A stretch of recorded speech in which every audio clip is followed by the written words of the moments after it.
ఏమూరు ఏడికి పోతాను నీ నామం నా నామం అంటిగా బిబీచను నీ కూతురును నా నామము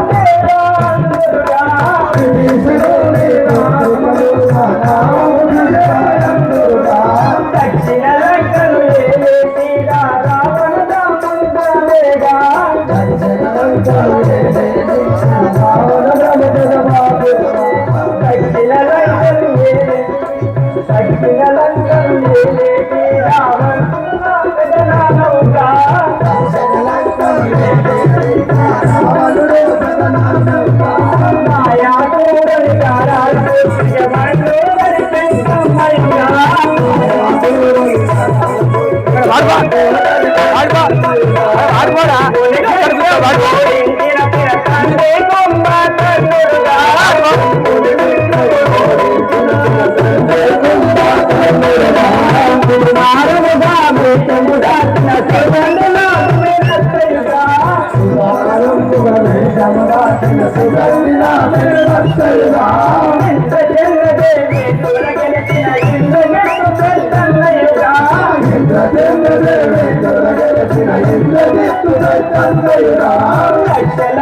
నామము తెగట అందరు ఈ ఎటు పోతావా మరి సీతమ్మ దగ్గరికి వెళ్తున్నా. సీతమ్మ దగ్గరికి వెళ్తున్నావా? ఎవరు చెప్పిందమ్మా? ఎవరు చెప్పినావా? మా తండ్రి గారైన విభీషణుడు చెప్పారు. చెప్పారా? సత్యమంత్రాలు దగ్గరికి వెళ్తున్నావు మరి? అవునండి. అవును. అవునా? పోతావా? రాజా రామచంద్ర మహారాజుకి అప్పుడు ఆ యొక్క దుర్మార్గులైన రావణుడు సీతాదేవిని దుర్భాషలు ఆడుతుండట. ఆ యొక్క ఆయన చెట్టుపై నుంచి విని అధిక కోపంతో వచ్చి ఏమంటున్నాడు రామచంద్ర మహారాజుకి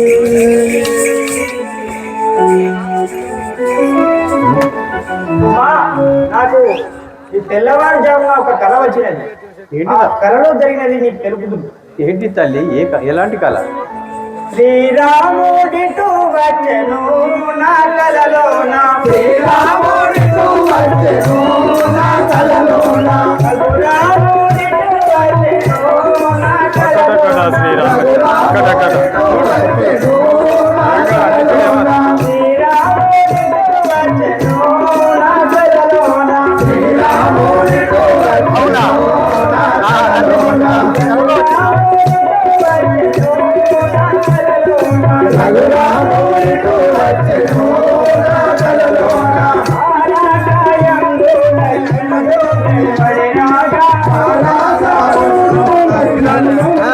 చెట్టు మీద ఉంటే పద్దెనిమిది అగ్నిలో రకము లేక చెట్టు మీద ఉంటే పద్దెనిమిది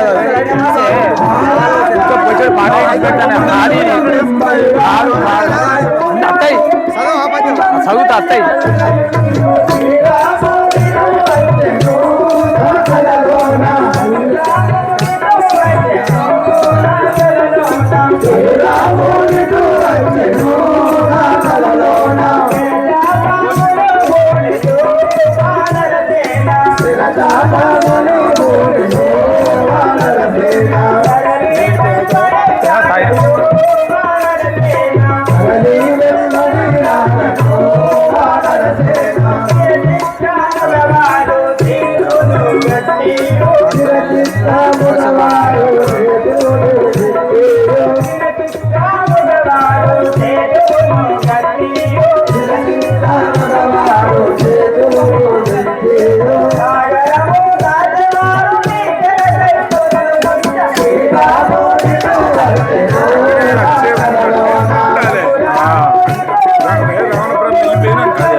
ఉన్నప్పుడేమో కలబడుతుంది రిజల్ట్ ఉండాలి ఫస్ట్ రిజల్ట్ ఏం ఫస్ట్ ఉండాలి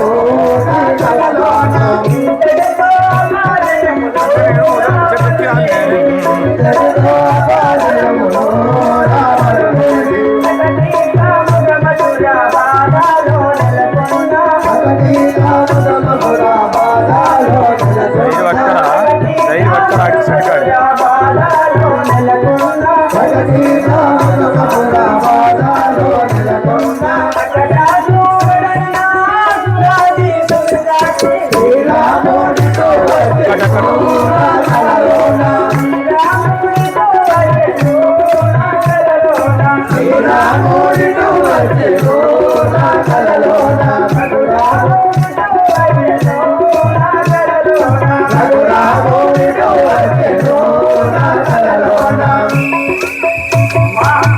ప్రకారంగా కలవచ్చినది కపిసేన బలముతో కపిసేన బలముతో కదిలినే పురుషుండు భారతి నిర్మించి వచ్చనమ్మ అసుర మూకల బట్టి అతను గావించి గణరత్న కావలై ఎగిసెనమ్మ కడు రావణ కుంభకర్ణాదుల బదిలించి మంత్రియోధుల గర్వమనిచెనమ్మ ఇంద్రజిత్తుని శిరము నింపుగా తెగవేసే చెలేరో ఇంత పని చేసెనమ్మ వటిక తరిచెరులు పిడుగులై వచ్చిరమ్మ ఇడుబడి లంకను పాడుగా వించిరమ్మ మెచ్చి విభీషణకు రాజమిచ్చిరమ్మ ఇత్తికల గంటి సీతమ్మ చెడువకమ్మ